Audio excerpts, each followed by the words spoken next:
पिछले कार्यक्रम में हमारे लिए जोरदार तालियां बज गईं। मैं दहशत में 4 कविताएं भूल गया था। अरे मैं 4 ही याद करके गया था। मैंने कहा कि वैसे हंसी इस दौर में इतनी सस्ती भी नहीं है, बस शुक्र इतना है कि हंसने पर जीएसटी नहीं है। आप हंस सकते हो, मुस्कुरा सकते हो, तालियां बजा सकते हो, हंसने पे कोई टैक्स नहीं लगता।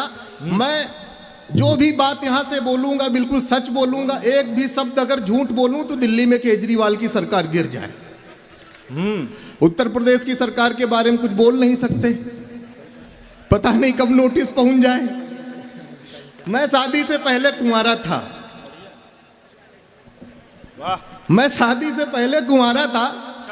तब मैं श्रृंगार रस की कविताएं लिखता था। फिर हमारी शादी तय हुई, मैं तब भी श्रृंगार रस की कविताएं लिखता था।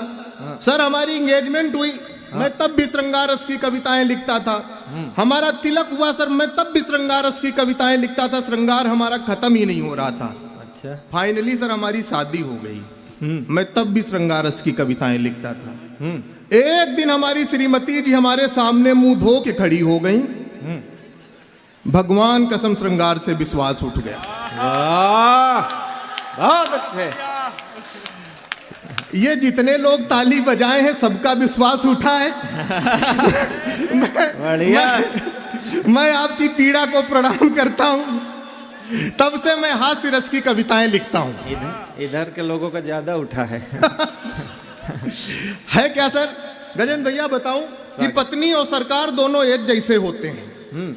दोनों को चुनने का अवसर मिलता है। चुनने के बाद न सरकार सुनती है। बाकी पत्नी के बारे में हम कुछ नहीं कहेंगे।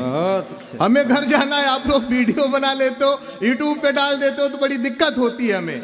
अच्छा, हमारे एक मित्र हैं शुक्ला जी, उनकी नई शादी हुई। शुक्ला जी के चाचा बस्ती से लखनऊ आए, उनके स्वागत में सारी तैयारियां की गई, उनको भोजन कराया गया। चाचा जी ने भोजन करने के बाद शुक्ला जी को बुलाया, कहा बेटा सब तो सही था लेकिन बहू ने दाल पतली बनाई है। शुक्ला जी का जवाब सुन के अगर मजा आए तो आप उसे तालियों में तब्दील करिएगा।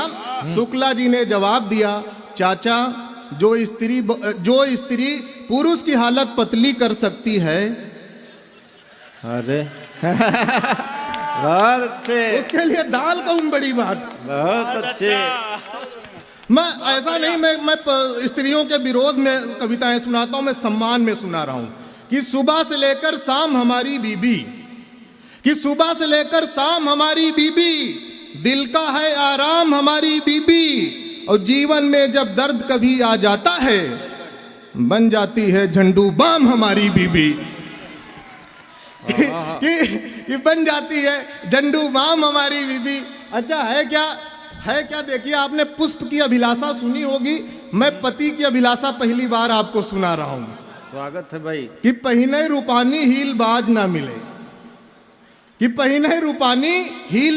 मिले, हो सीधी साधी डील बाज ना मिले, लूली मिले, लंगड़ी मिले, कानी मिले, बस प्रभु पत्नी रील बाज ना मिले। इन सबके यहाँ रील बन रही है कि बस प्रभु पत्नी रील बाज ना मिले। अच्छा अबे भैया हमसे एक लोगों ने पूछा कि पत्नी और साली के बीच में तुलनात्मक अध्ययन करके बताओ। वो और बात है कि हमारी कोई व्यक्तिगत साली नहीं है, हमारी बीबी को जो भी दीदी बोल देती हम उसको मान लेते हैं। कि खिले हुए रोज सी लगती है, कैटरीना के पोज सी लगती है, पत्नी चिकन पॉक्स का टीका, साली बूस्टर डोज सी लगती है। कि पत्नी चिकन पॉक्स का टीका, साली बूस्टर डोज सी लगती है। मैं दादा क्या बताऊं, मैं काफी नकारात्मक टाइप का व्यक्ति हूं, काफी नेगेटिव टाइप का व्यक्ति हूं। कोरोना की 3 लहरें आके चली गई, एक में भी पॉजिटिव नहीं हो पाया। हो सकता था लेकिन नहीं हो पाया। लेकिन कहीं मामलों में मैं पॉजिटिव हो जाता हूं। लेकिन हमारे साथ सर घटनाएं बहुत होती हैं। अभी हमें लखनऊ से सीतापुर जाना था, हमने जैसे ही बस पकड़ी, बस वाले ने गाना बजा दिया, सफर आखिरी है मेरी जिंदगी का। अरे हमने कहा यार ये गाना निकाल दो, यहाँ में बस से उतार दो। बस वाला था उत्तर प्रदेश परिवहन का, हमको कान पकड़ के नीचे उतार दिया। अरे अच्छा, गाना लिखने वाले भी गजेंद्र भैया, अभी आप चर्चा कर ही रहे थे कि कैसे कैसे लोग गाना लिख देते हैं। किसी ने लिखा कि उसने जुल्फे लहराई तो बरसात हो गई। अब बताइए, अगर किसी की जुल्फे लहराने से बरसात होती तो बुंदेलखंड में सूखा पड़ता। हाँ, बहुत किसी ने कहा कि मैं उसकी जुल्फों की छांव में सो गया। हमने कहा उसकी जुल्फे हैं कि यहाँ अम्बेडकर नगर की नगर पालिका का तंबू बना दो। ऐसे थोड़ी होता है। किसी ने लिख दिया कि उसकी आंखें नहीं झील हैं। हमने कहा अगर आंखें झील हैं तो फिर झीलें क्या है। गजब तो गजेंद्र भैया तब हो गया जब किसी एक प्रेमी अपनी प्रेमिका से कह रहा था कि जानम तुम्हारी आंखों में दुनिया दिखाई देती है। अरे हमारे पास डिस्कवर 100 सीसी है, उसके कागज नहीं है। हमने भी उससे गए उसके पास, कान में पूछा, हमने कहा भाई देख के बताओ अगले चौराहे पे चालान तो नहीं कट रहा। जब यार दुनिया दिखाई दे रही तो अगला चौराहा भी दिख रहा होगा। बहुत अच्छे।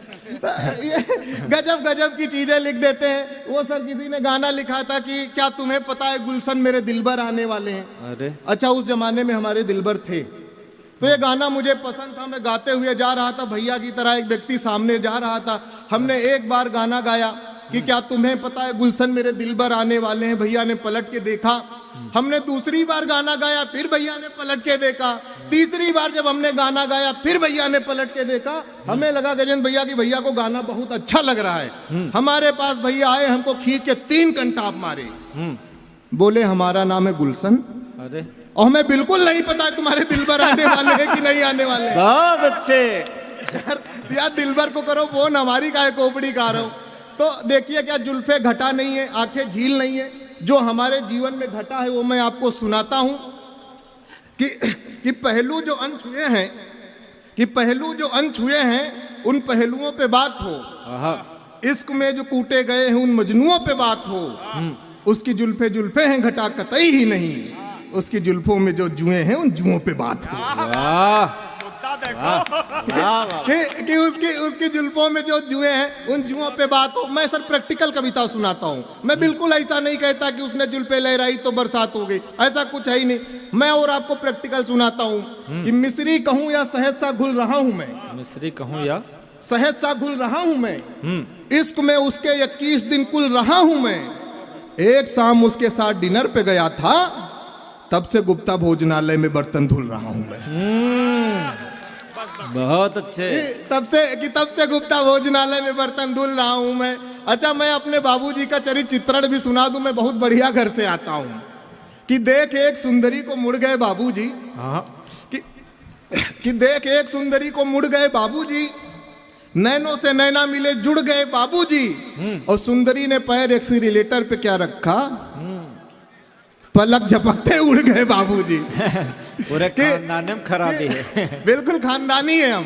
तो मैंने कहा कि ड्राइवर से उसने हमको पेंटर बना दिया, कि ड्राइवर से उसने हमको पेंटर बना दिया, इश्क में तबाही का सेंटर बना दिया।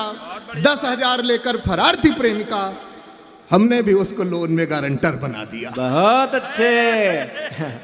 कि हमने भी उसको लोन में गारंटर बना दिया। यहाँ पर तो सारे समृद्ध लोग, बड़े लोग बैठे हैं। मैं ऐसे कार्यक्रमों में कविता पढ़ता था जहाँ हमको एक आधा बड़ा आदमी मिलता था। 2 ही आदमी सिर्फ दुनिया में संघर्ष कर रहे हैं, एक राहुल गांधी, दूसरा मैं। अभी गजेंद्र भैया तो संचालन कर रहे हैं। गजेंद्र भैया संचालन कर रहे हैं, इनको बढ़िया माइक मिला है। हम भी संघर्ष कर रहे हैं।